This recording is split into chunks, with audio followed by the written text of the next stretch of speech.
ज्ञान विज्ञान में समासक्त निसर्ग सिद्ध प्रीति प्रवृत्ति से युक्त उसका नाम है भारत या भारतवर्ष है। विभाजन के बाद का यह भारत है। इतनी बात तो समझ में आ रही है ना। 14 अगस्त 1947 को विभाजित हुआ भारत। पहले एक दिन बाद रात्रि के 12 बजे इसे स्वतंत्रता प्राप्त हुई। आज तक किसी दल ने, किसी राजनेता ने इधर ध्यान केंद्रित करके कुछ प्रयास नहीं किया कि विभाजन के बाद के स्वतंत्र भारत को जैसा होना चाहिए था वैसा बनाया जाए। बिल्कुल नहीं बनाया। सैद्धांतिक धरातल पर घोर परतंत्र देश है भारत। हमारी शिक्षा की नीति मैकाले की दी हुई है, कूटनीति है यह।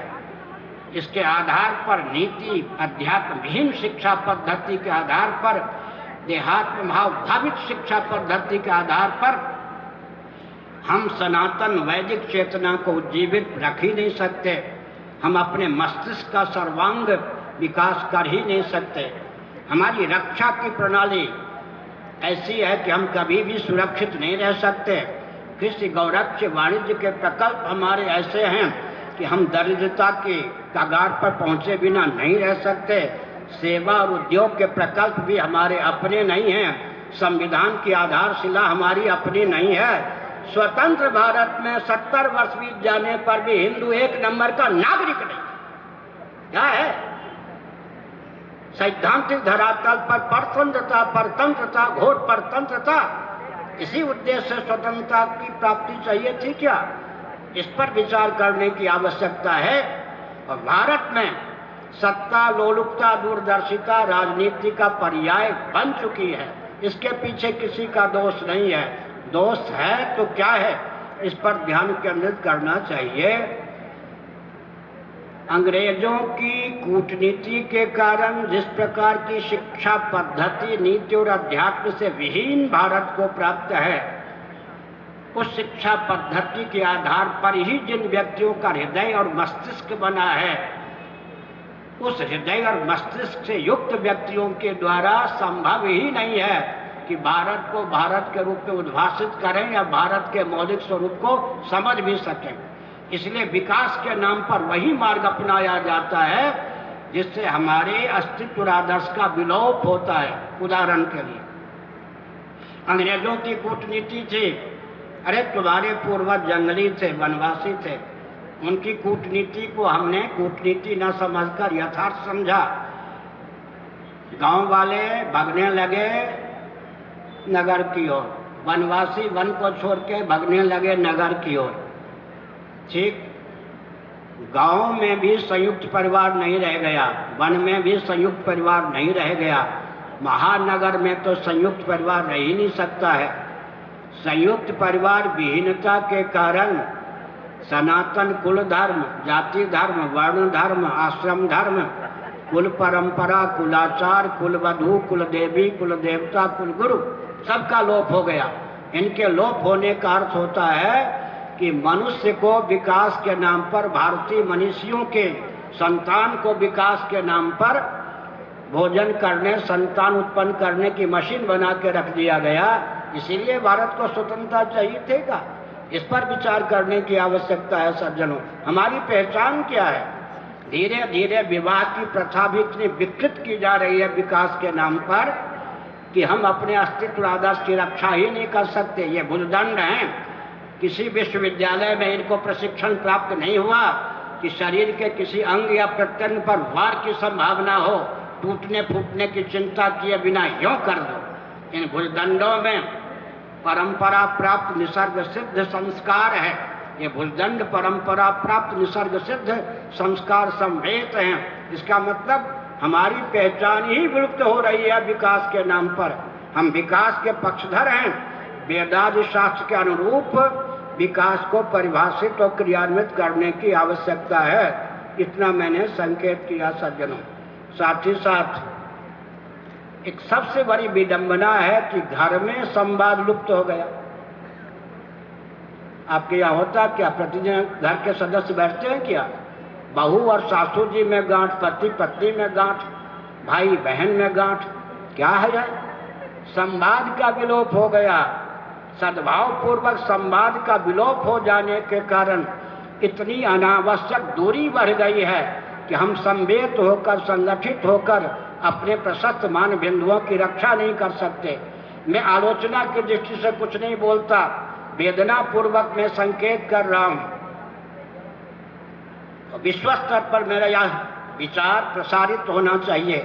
पूरा विश्व ने देखा कि भारत का लोकतंत्र नष्ट हो चुका है। पार्लियामेंट में, राज्यसभा, लोकसभा में सांसदों ने जिस तांडव नृत्य का परिचय दिया, उससे सिद्ध हो गया कि भारत में लोकतंत्र असफल। इसी भावना से इन सांसदों को भेजा जाता है वहां।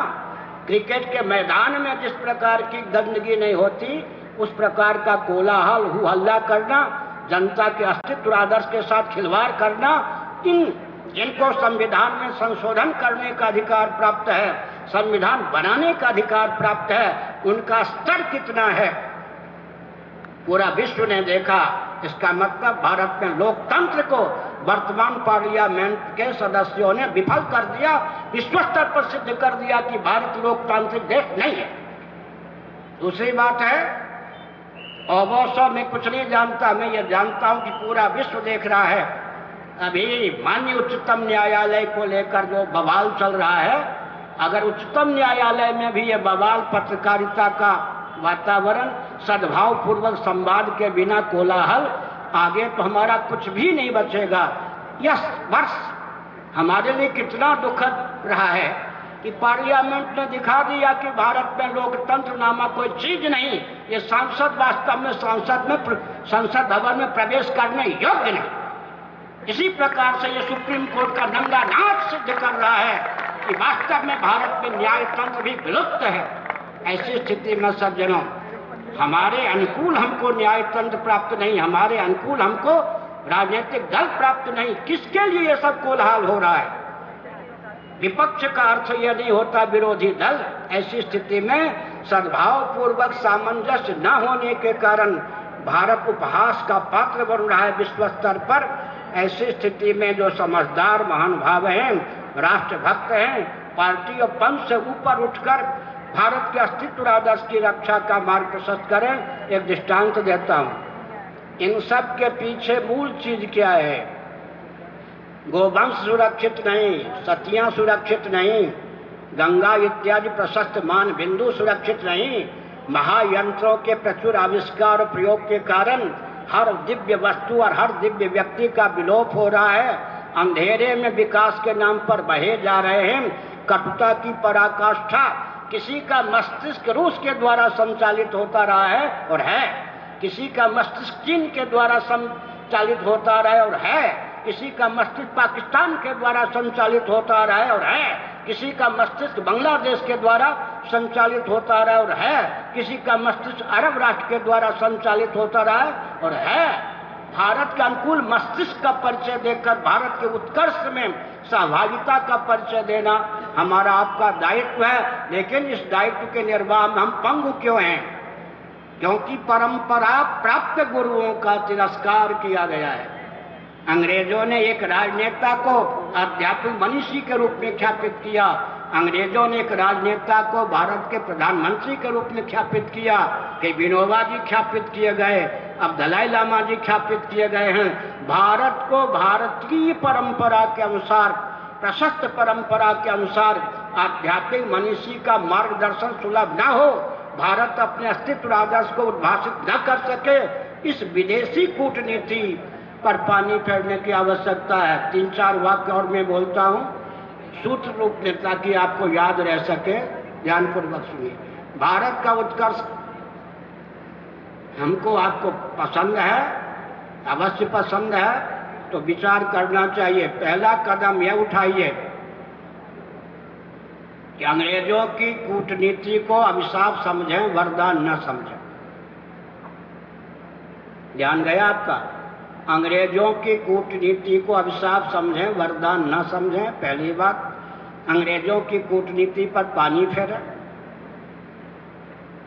दूसरा कदम यह उठाना है कि आंख मूंझकर हम विकास को परिभाषित और क्रियान्वित न करें, पाश्चात्य तंत्र का अंधानुकरण छोड़ें। ये दो सावधान रहने की आवश्यकता। तीसरी बात यह है, सनातन परंपरा प्राप्त ज्ञान विज्ञान जिन दो चार मनीषियों को शेष रह गया है, उनका मार्गदर्शन प्राप्त करें, उनके पास बैठकर भारत को भारत के रूप में उद्भाषित करने का प्रयास करें। 1 मिनट और सुन लीजिए, क्योंकि हमें ट्रेन की चिंता है, जाना है, स्नान करना है, पूजन करना है, फिर आगे की ओर प्रस्थान करना है। इस सर्ग में, इस कल्प में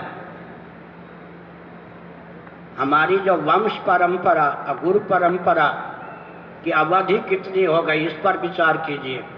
श्रीमन नारायण से हमारी वंश परंपरा चलती है। जितने स्थावर जंगम प्राणी हैं, सबकी वंश परंपरा श्रीमन नारायण से चलती है। यहाँ तक कि पृथ्वी, पानी, प्रकाश, पवन, आकाश, इन सब का निर्माण भी मूल में श्रीमन नारायण से ही होता है। श्रीमन नारायण के नाभि कमल से ब्रह्मा जी का प्रादुर्भाव, इस प्रकार गोत्र प्रवर्तक ऋषियों का प्रादुर्भाव कालांतर में होता है। और प्रथम गुरु भी हमारे श्रीमन नारायण हैं। नारायण ही वंश परंपरा के मूल पुरुष हैं और गुरु परंपरा के भी मूल पुरुष हैं। हमारे प्रथम इष्ट श्रीमन नारायण, गुरु भी श्रीमन नारायण और हमारे पूर्वज भी श्रीमन नारायण। इस कल्प में मैं श्रीमन नारायण से गुरु स्थान की दृष्टि से 155वें स्थान पर हूँ। भगवान शंकराचार्य जो शिवावतार ईस्वी सन से 507 वर्ष पूर्व अवतीर्ण हुए, वे भगवान श्रीमन नारायण के 10वें स्थान पर, हमारी गद्दी हरिहर की गद्दी है। हमारा स्थान गुरु परंपरा की दृष्टि से 155वां है।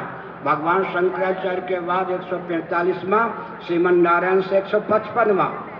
आपकी हमारी गुरु परंपरा, वंश परंपरा इस सर्ग में 1,97,29,49,118 वर्षों की है। सचिन समझ गए?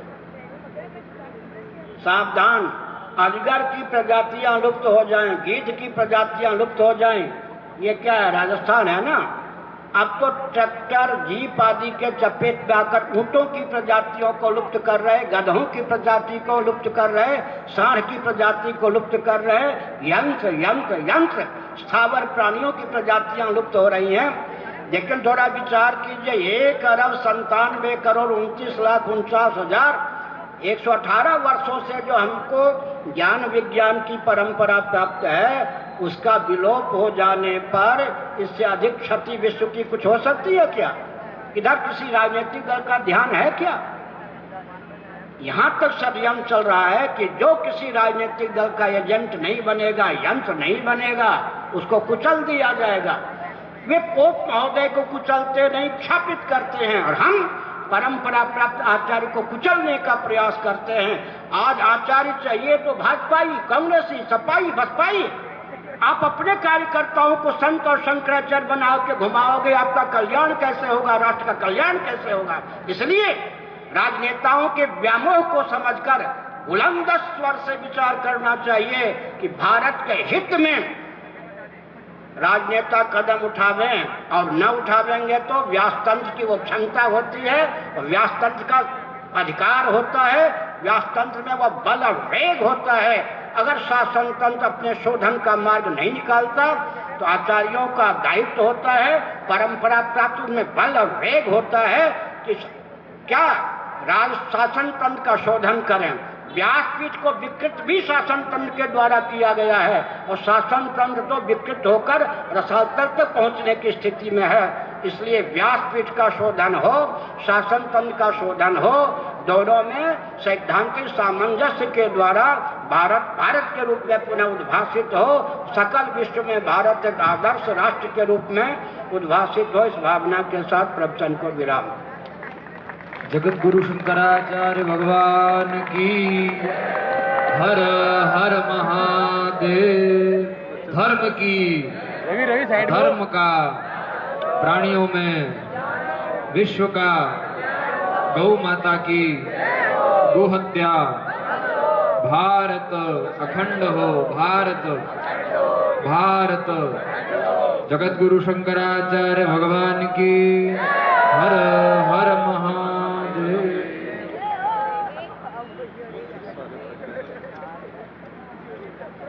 हम कृतज्ञ हैं गुरुवर, स्वीकारो श्रद्धा चंदन। दिए सूत्र आपने जिनसे मिटता मानवता का दुख रंधन। काट रहे हैं ज्ञान कटारी से भव 84 के बंधन। हम कृतज्ञ हैं गुरुवर, स्वीकारो श्रद्धा चंदन। गुरुवर को प्रणाम करने के लिए, उनका अभिनंदन करने के लिए स्वागत समिति के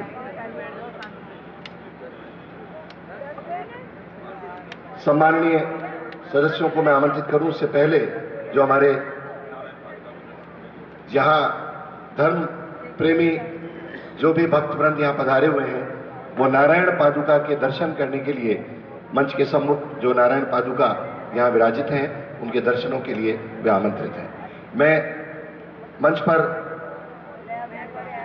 अनंत विभूषित श्रीमद जगत गुरु शंकराचार्य पूज्यपाद स्वामी श्री निश्चलानंद सरस्वती जी महाराज के अभिनंदन के लिए आमंत्रित कर रहा हूं। श्री मोहनलाल जी गुप्ता हमारे लोकप्रिय विधायक और हमारे स्वागत समिति के सदस्य श्री अनिल जी सारडा, श्री बीपी मुंडड़ा जी, श्री बजरंग जी जाखोटिया, श्री विठल जी चौधरी, श्री राजेश जी धामाणी, श्री गोवर्धन दास जी नोवाल, श्री आईसी अग्रवाल, श्री जगदीश अशोक जी बागला,